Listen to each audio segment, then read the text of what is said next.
Não sei se é realidade, mas parece que tenho uma responsabilidade enorme sobre mim esta noite, nesta questão do chamado à santidade. E um receio de não conseguir cumprir a responsabilidade que me foi dada por causa da grandeza disso.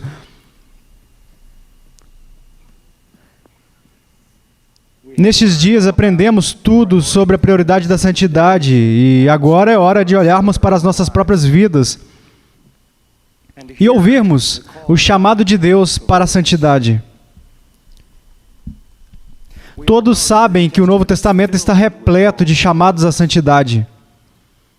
Estamos familiarizados com o mandamento de se abster das concupiscências da carne, de mortificar as obras da carne, de não atender os desejos da carne e de não amar o mundo, de fugir da imoralidade, de despir do velho homem e vestir do novo, pensar no que é verdadeiro, honroso, reto e puro, deixar a palavra de Cristo habitar ricamente em nós, usar a couraça da justiça, humilhar os nossos corpos a fim de submetê-los, apresentar os nossos corpos em sacrifício vivo, totalmente aceitável a Deus. Estamos familiarizados com o chamado do apóstolo Paulo para purificarmos-nos de toda a imundície da carne, aperfeiçoando a santidade no temor de Deus.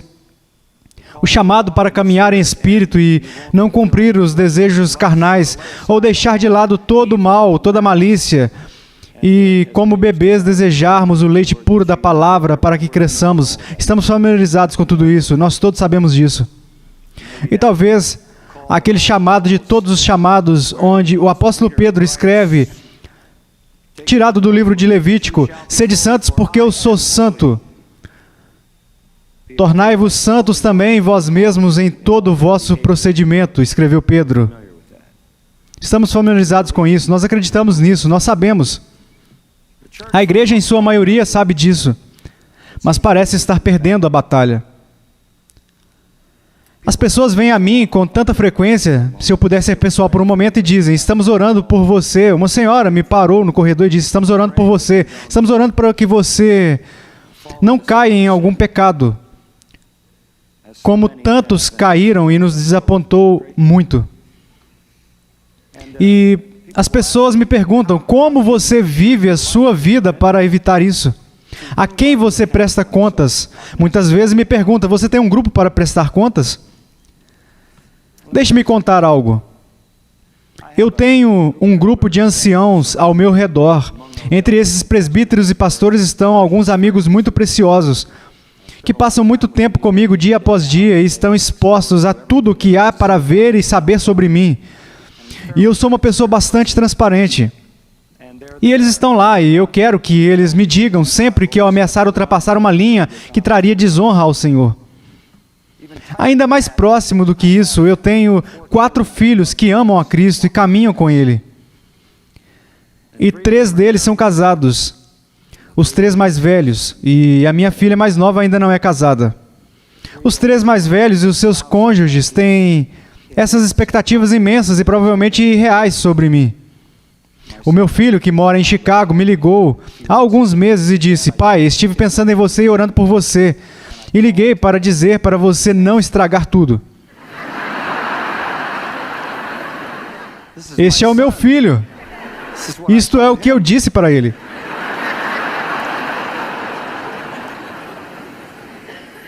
Ele disse, pai, você sabe o que você faria comigo e com as outras crianças se você estragasse a sua vida e fizesse algo imoral?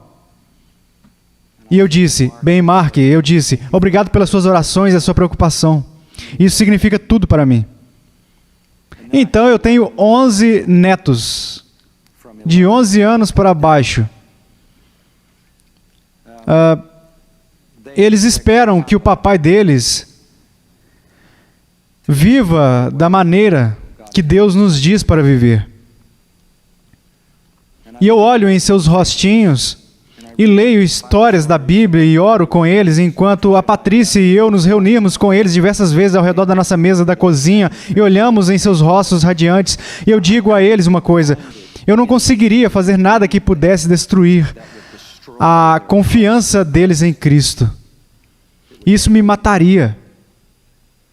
Mas o ponto mais íntimo da responsabilidade, humanamente falando, que tenho é o meu amado tesouro, Patrícia. E ela está bem aqui na segunda fila. A maioria de vocês não a conhece, vocês deveriam. Querida, você precisa deixá-los ver como Deus me abençoou, por favor.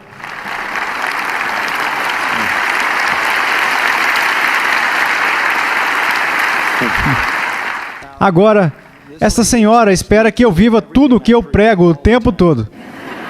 Na verdade, é um tanto absurdo. Eu quero ser Cristo para ela. Não quero que ela fique desapontada com o pastor dela. Vocês conseguem entender isso? Não quero que o coração dela se afaste de Cristo. Eu não quero abaixar o padrão. Isso é responsabilidade. Suas expectativas e o meu amor por ela são responsáveis. Mas veja, no final das contas, por mais preciosas que todas essas pessoas sejam, por mais intimamente que estejam conectadas à minha vida, nem elas sabem o que eu penso. Vocês sabiam disso? E se você quer ser santo, meu amigo, você tem que vencer a batalha interna. É sobre isso que eu quero falar. Eu tenho um texto. E se tivermos tempo, vou passar por ele. 2 Coríntios 1:12. Esta é uma abordagem estranha para mim, porque tenho uma introdução muito longa, seguida de uma exposição muito breve. 2 Coríntios 1:12. Eu vou começar aqui, deixá-lo aí e voltar um pouco mais tarde. Escutem isto. Nossa orgulhosa confiança, ou nossa verdadeira jactância espiritual, poderíamos dizer, é esta. Marque isso. O testemunho de nossa consciência de que em santidade e sinceridade piedosa, não em sabedoria carnal, mas na graça de Deus, temos nos comportado no mundo e especialmente para convosco. E ele nos apresenta a palavra consciência. E é sobre isso que eu quero falar. Eu quero falar sobre vencer a batalha pela santidade no interior. E se você não vencer lá, você vai perder do lado de fora. John Owen escreveu: o homem não deveria imaginar que ele teve qualquer progresso em santidade enquanto ele não pisar sobre o ventre de suas concupiscências. Owen também escreveu, e é aqui que vamos parar para considerar o nosso assunto. Ele disse: se você quer matar o pecado, aspas, preencha a sua consciência com a culpa disso. Fecha aspas. Acredito que a chave para a santidade em sua vida é a sua consciência. Não sei se vocês já ouviram uma mensagem sobre a consciência. Não sei se vocês entendem como a consciência trabalha. Eu acho que é o meu dever perante o Senhor expor e falar para vocês nesta noite sobre a consciência de vocês. A maioria dos cristãos dá muito pouca atenção à consciência. Mas foi a consciência, por exemplo, que manteve John Bunyan na prisão por 12 anos. Vocês sabiam que a qualquer momento ele poderia ter saído daquela prisão? Tudo o que ele tinha que fazer era parar de pregar o evangelho ofensivo. Ele tinha uma esposa e uma família e uma filha cega. E isso constantemente partia o coração dele. Porque ele sabia que poderia sair e ser marido e pai. Mas ele escolheu uma consciência limpa no lugar da liberdade, pois o preço era muito alto. E ele escreveu sobre o seu sacrifício por uma consciência limpa em Graça Abundante, página 123, ouça isso.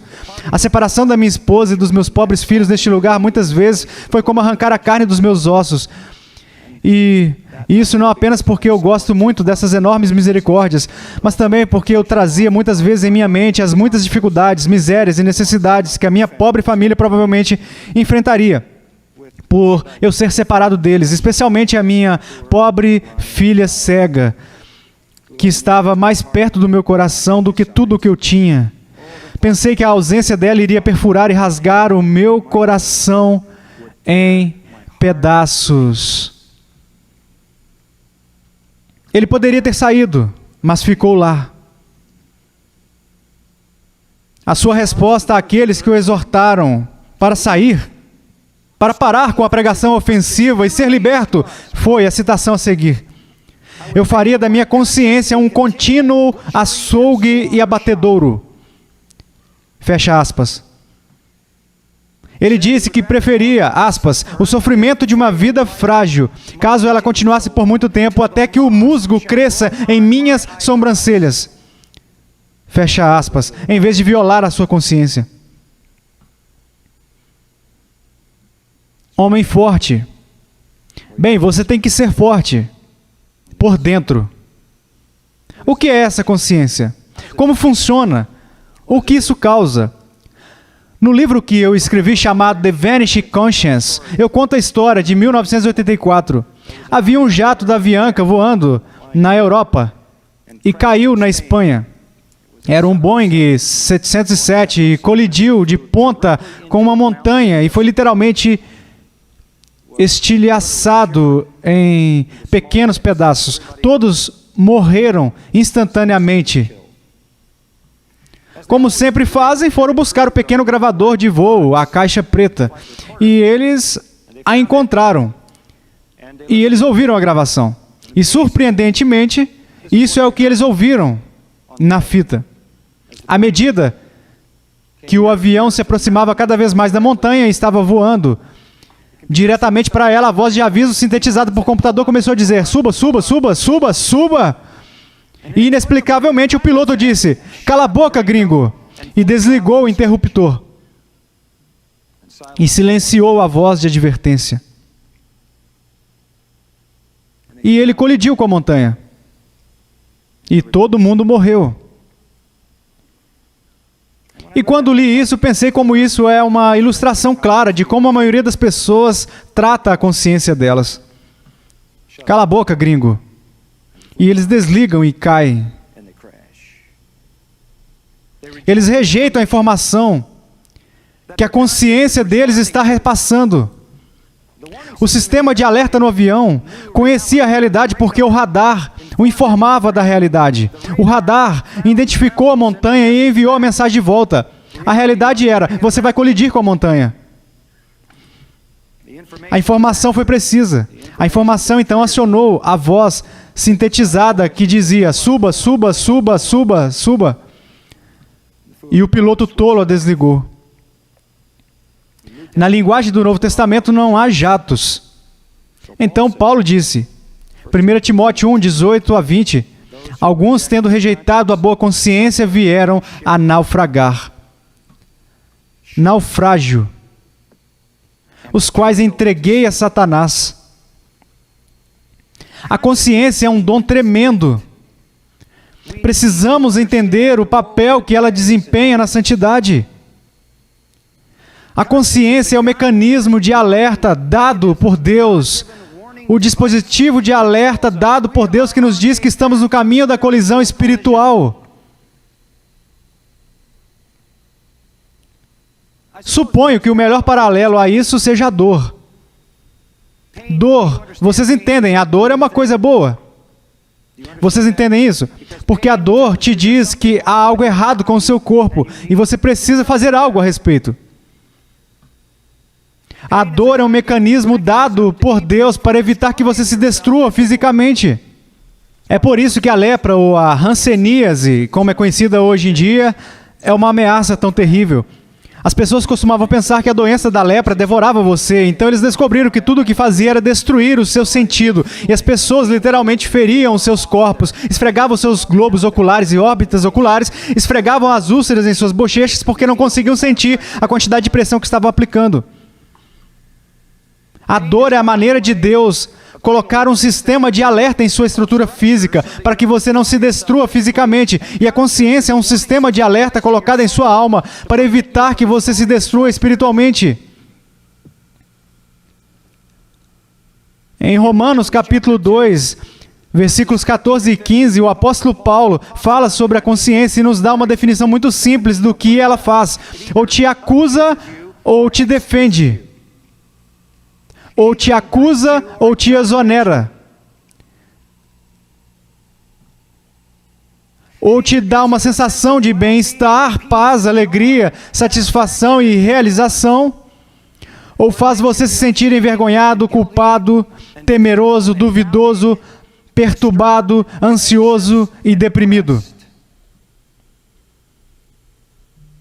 A consciência é o sistema de alerta da alma. E é nesse ponto que você precisa vencer a batalha espiritual. Agora deixe-me dizer-lhe uma coisa. A consciência luta essa batalha sozinha. Pelo poder, é claro, da verdade e do Espírito de Deus, mas sem nenhum outro humano para ajudar. Paulo diz em 1 Coríntios 2, qual dos homens sabe as coisas do homem, senão o seu próprio espírito? Onde? No homem. Os antigos gregos entendiam a consciência e personificavam a consciência como uma deusa, e o nome dessa deusa era Nêmesis. Acreditava-se que ela era a própria personificação da reverência pela lei moral. Nêmesis atraiu você para a virtude. Era assim que os gregos a viam. E diziam, ela é, antes de tudo, a personificação da reverência pela lei moral, e ela é, por último, o anjo da vingança.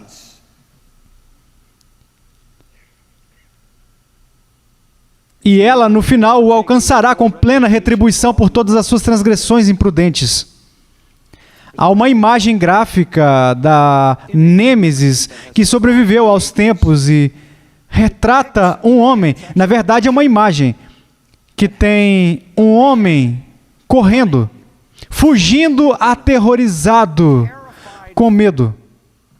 1000 pecados perseguem esta alma atormentada como um furacão que vem atrás dele. Os seus olhos na imagem estão saltando de tanto terror e atrás dele vem voando rapidamente Nêmesis, correndo com uma espada radiante erguida em sua mão, pronta para matá-lo. E isso é a consciência. Isso é a consciência. Até o perturbado Lord Byron, cuja vida foi carregada de pecado, escreveu um poema sobre Nêmesis. Aspas, ó tu que nunca cometeu erros humanos, deixaste a balança desequilibrada, grande Nêmesis, tu chamaste as fúrias do abismo e as mandaste uivar e assobiar. A consciência tem uma função de intimidação em sua vida. Pode ser o mais implacável, o mais perturbador. Pode ser o inimigo da alma pecadora, e deve ser. Ou pode ser o seu amigo mais chegado, o seu consolador mais próximo. E isso é verdade para um coração santo. Ela acusa ou defende. A santidade começa aí, com a consciência. A busca por santidade não é uma questão de tentar estruturar a sua vida de uma maneira diferente. Não é uma questão de tentar mudar o exterior. Se isso é tudo que você faz, você é um hipócrita. É uma máscara.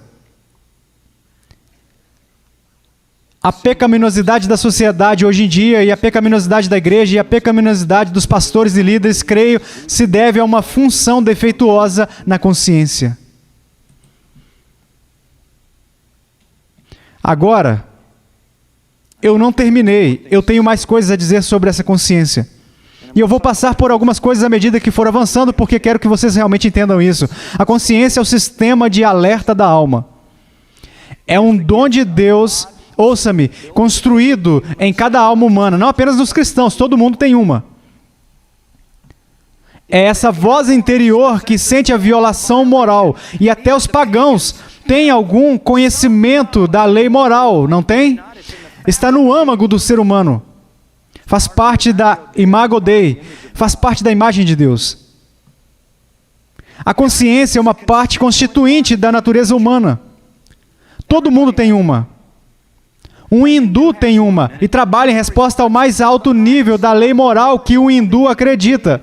O budista tem uma, o muçulmano tem uma. Outro dia conversei 1 hora com um ateu humanista. E ele me contou como vivia a sua vida moral porque não queria violar a sua consciência. Todo mundo tem uma.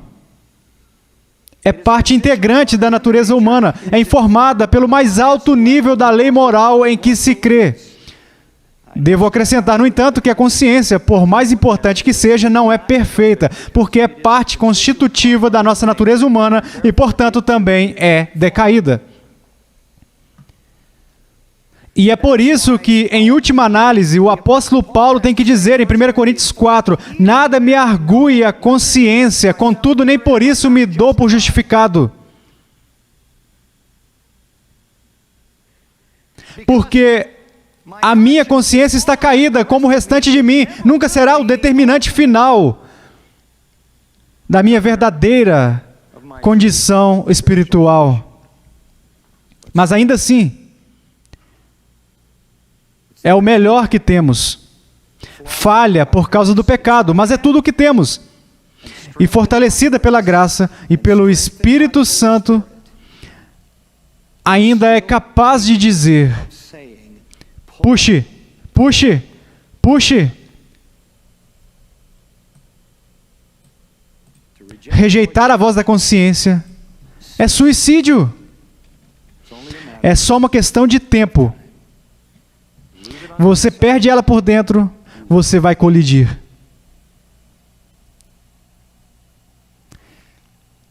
A consciência, para dizer de outra maneira, é a alma refletindo sobre si mesma.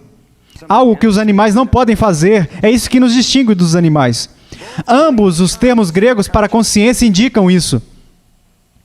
Assim como a palavra em inglês é conhecimento juntamente com, é a alma refletindo sobre si mesma.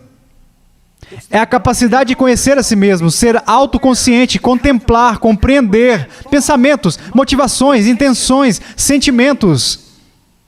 É a razão que te permite fazer avaliações morais. E quando as pessoas param de fazer isso, o comportamento delas se torna inconcebível. Vocês já ouviram essa palavra? A consciência não deve ser equiparada à voz de Deus. Não é a voz de Deus. Não deve ser equiparada com a lei de Deus ou a palavra de Deus. Não é. É um mecanismo da humanidade, da alma humana. E para funcionar corretamente, isso é muito importante, deve ter as informações corretas. O radar do avião enviou a informação correta. E a consciência deve ter a informação correta. Se a consciência deve funcionar da maneira que Deus a designou, se é a faculdade humana que julga o comportamento humano e o pensamento humano, então ela é mais bem servida se funcionar sob a luz da lei moral mais elevada, pura e verdadeira. E onde encontramos isso? Na palavra de Deus. Na palavra de Deus. Veja, a consciência funciona como uma claraboia, não como uma lâmpada. Não tem luz própria. Ela só pode deixar a luz passar. Não é a fonte de luz. Não produz a sua própria luz. Ela só pode deixar a luz entrar na alma. E por isso, precisa ter as informações corretas. Sua utilidade é determinada pela quantidade de luz pura que passa por ela. Assim, uma consciência em pleno funcionamento é totalmente informada pela verdade da palavra de Deus. E com informações completas, sabendo como realmente é, isto é, entendendo a realidade espiritual, porque entende a lei de Deus, então envia a mensagem certa. E quando a consciência diz, puxe para cima, Isso é o que você deve fazer, porque isso está refletindo a realidade da verdade divina. Quando Davi disse, guardo no coração as tuas palavras para não o quê? Pecar. Ele sabia exatamente o que estava dizendo. Ele queria uma consciência plenamente informada. Quando Jesus disse, santifica-os, Pai, na tua palavra, na verdade, a tua palavra é a verdade. Ele sabia exatamente o que estava dizendo. A santidade vem como resultado do processo da palavra de Deus, informando a consciência, e a consciência informando a pessoa. A Bíblia é esse verdadeiro padrão. E o radar é preciso. E quando a sua consciência está totalmente, cuidadosamente, com precisão, completamente informada pela palavra de Deus, então ela pode operar no nível máximo. E isso é crítico. Isso é crítico.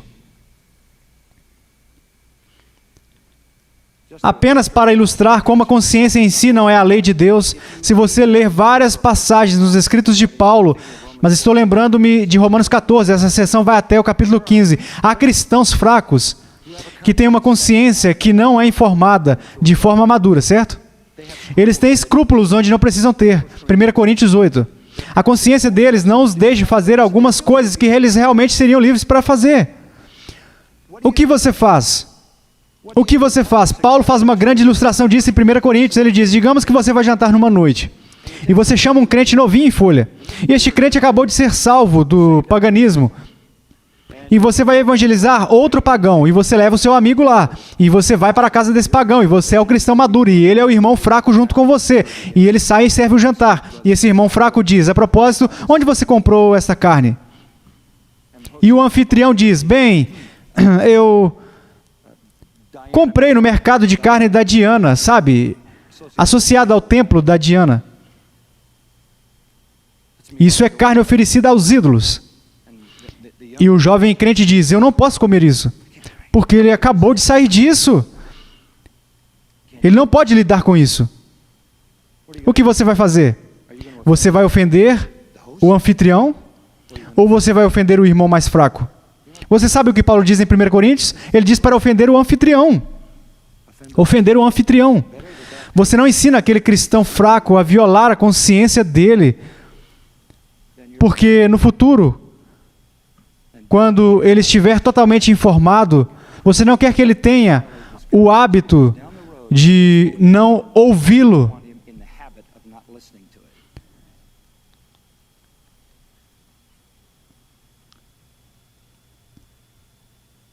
É melhor, de longe, ensinar a verdade aos jovens crentes com paciência, em vez do que dizer a eles, viole a sua consciência. Um hábito muito perigoso. Então, uma consciência em pleno funcionamento depende da verdade que a informa, que é a palavra de Deus. Deixe-me dizer uma coisa, torná-la realmente prática. Você pega uma igreja onde a verdade da palavra de Deus é substituída por psicologia, onde é substituída por entretenimento, onde é substituída por esperteza, onde é substituída por histórias e fofura cultural. Você pega uma igreja assim e a colheita será profana. Porque a consciência não ajuda. Então tente resolver o problema com aconselhamento, autoajuda e programas de recuperação. São band-aids contra um câncer, não é? Satanás sempre atacou a Bíblia, não apenas para impedir a obra de justificação, mas também a santificação, como se pudesse ser impedida. Satanás sempre diminui a importância das Escrituras. Sermões insignificantes para cristãos insignificantes o agradam muito bem. Recentemente eu estava me encontrando com um editor que me disse, a tendência dos livros de estudo bíblicos está despencando, enquanto a ficção cristã trivial está decolando como um foguete. Então podemos esperar uma igreja pecadora.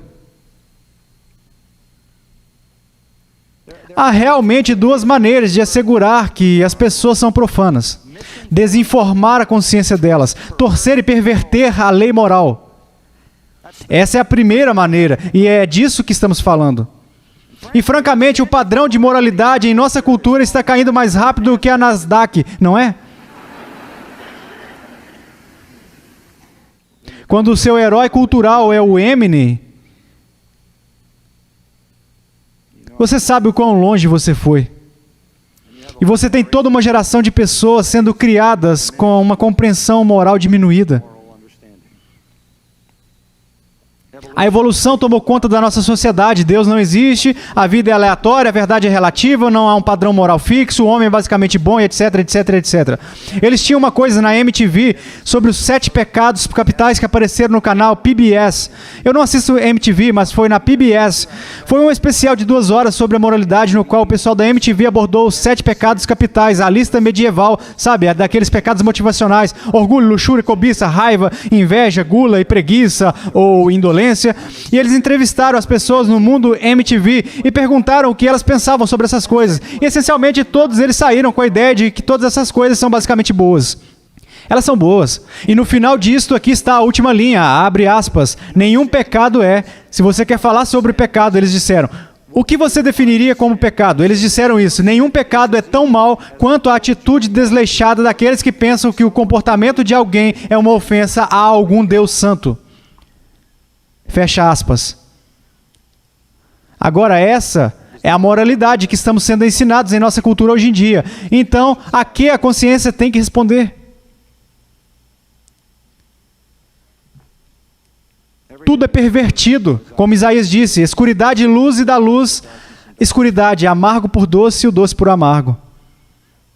É tão mortal desinformar a consciência que pode se tornar complicado, a ponto de, disse Paulo, a glória deles está na sua infâmia. Não é uma afirmação incrível?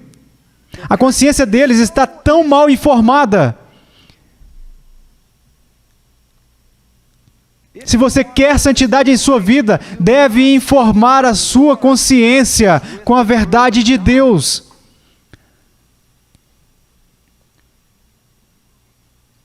Porque se a sua mente e o que você pensa e acredita está contaminado, você vai cair na categoria de Tito 1,15. Tanto a mente quanto a consciência deles estão corrompidas. Eles vão juntos. Há uma segunda coisa que eu quero mencionar. Há uma segunda maneira de destruir o trabalho da consciência. A primeira maneira é desinformar. Não diga a verdade.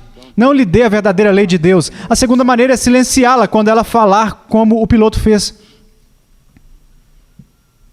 Isso, Paulo falou sobre uma consciência insensível. Ele falou sobre uma consciência ferida. Ele falou sobre uma consciência queimada ou cauterizada. E você sabe, isso tem sido realmente um grande esforço em nossa sociedade hoje em dia. O apagamento da culpa, certo? Oh, não se sinta culpado, a culpa é ruim. Esta longa lista de psicólogos, gurus e todo mundo tentando desligar o interruptor para que quando você se sentir culpado, eles queiram saber que isso é ilegítimo.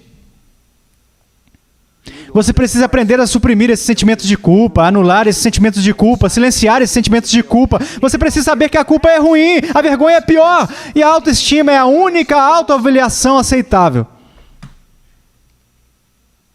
Tudo, desde subsídio de serviço temporário até comportamento adulto violento, é atribuído a uma baixa autoestima. E toda a nossa sociedade está dizendo, cala a boca, gringo, a consciência.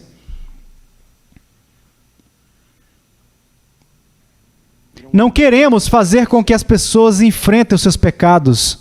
Um cara chamado Dyer escreveu um livro chamado As Suas Zonas Errôneas. Aspas, a culpa deve ser exterminada, limpa com spray e esterilizada para sempre. Não faça isso. Sinta a dor do seu pecado. Sinta a culpa do seu pecado. Charles Wesley escreveu mais de 6.000 hinos. Um que eu nunca cantei e nunca ouvi cantado. É um hino que ele escreveu sobre a consciência. Escute isso. E este foi o seu apelo por uma consciência sensível. Eu quero um princípio inserido em um temor vigilante e piedoso, uma sensibilidade ao pecado, uma dor para senti-lo próximo. Ajude-me a identificar em primeiro grau o orgulho ou o desejo errado, a capturar a minha vontade errante e apagar o fogo aceso. para que eu não mais me desvie de ti, a tua bondade não se entristeça, conceda-me o temor fiel, eu oro por uma consciência eterna. Ó Deus, faça rapidamente a minha consciência como uma menina dos teus olhos, desperte a minha alma quando o pecado estiver próximo e mantenha a minha mente acordada. Ótimo, não é? Implorando por uma consciência sensível, que sinta o primeiro fogo de conceber a concupiscência. Como disse Tiago,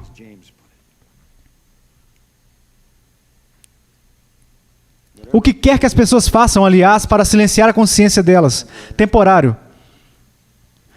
A consciência de ninguém seria silenciada para sempre. A consciência, no final, se voltará contra o pecador, com vingança. Onde? No inferno. Por que você acha que eles estão chorando, lamentando e rangendo os dentes? A consciência se tornará o principal algoz dos condenados. E não será mal informado. E não ficará em silêncio.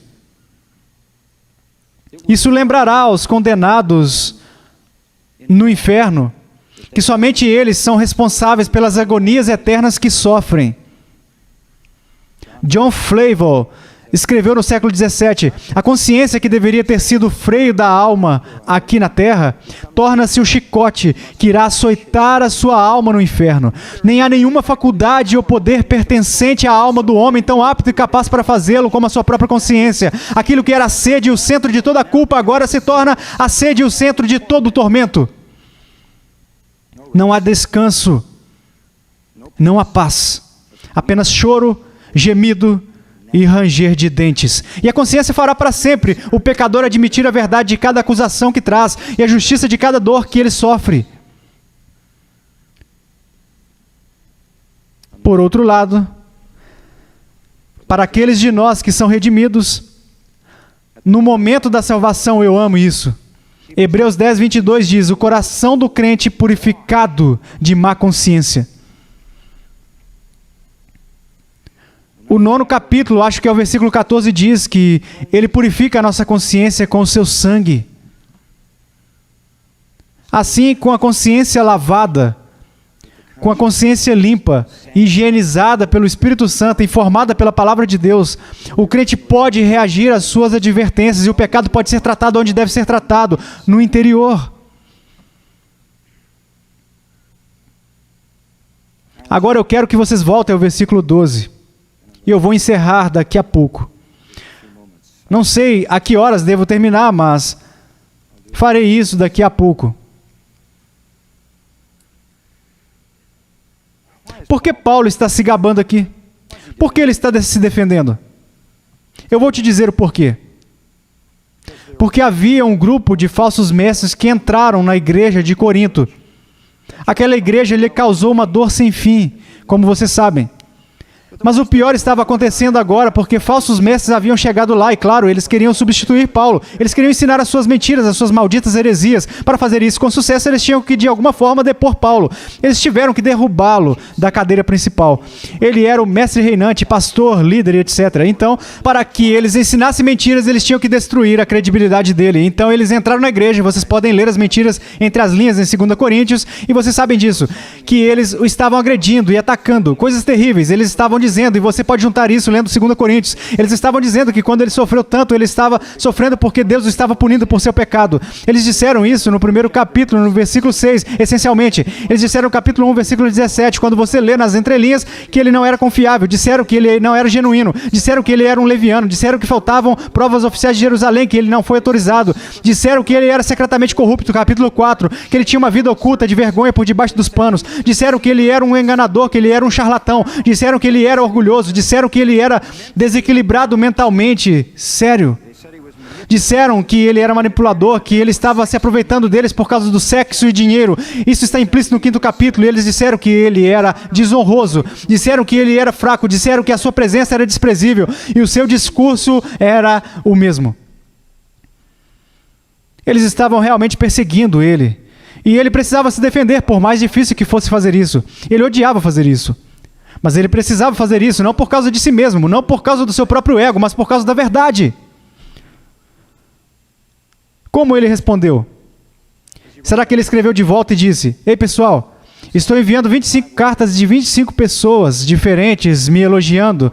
Eles vão dizer o quão bom eu sou. Certa vez eu estava voando pelo país e encontrei um pastor bêbado.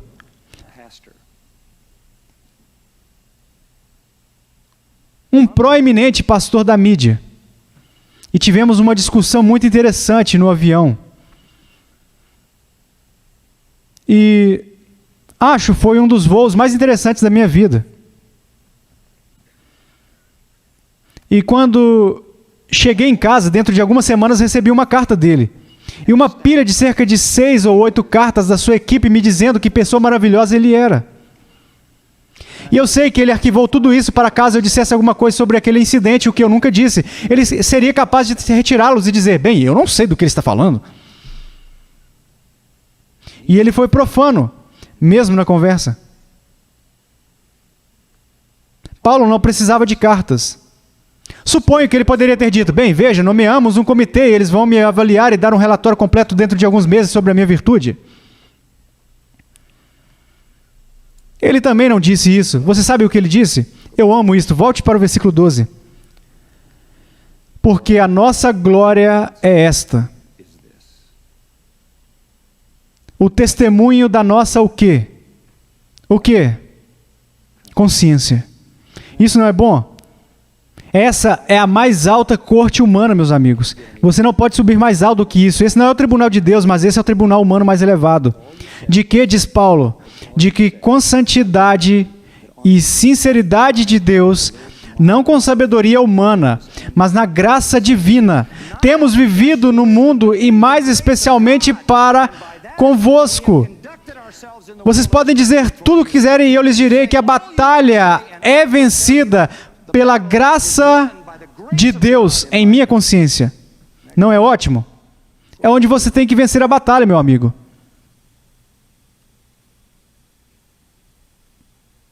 É aí que você vence. Esse foi repetidamente o testemunho de Paulo. Atos 23:1. Irmãos, tenho andado diante de Deus com toda boa consciência até ao dia de hoje, disse ele ao Sinédrio. Atos 24:16 a Félix. Também me esforço por ter sempre consciência pura diante de Deus e dos homens. 2 Timóteo 1:3. Dou graças a Deus a quem desde os meus antepassados sirvo com consciência pura. Vocês podem dizer isso?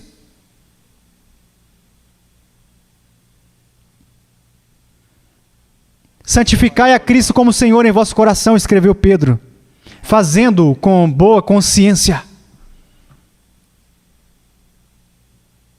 Pai, nós te agradecemos que o pecado é provavelmente mortificado quando a consciência está satisfeita. Que possamos amar a verdade, informar plenamente a nossa consciência com ela e despertar quando ela nos alertar. Que nossas vidas sejam para o louvor da tua glória. Amém.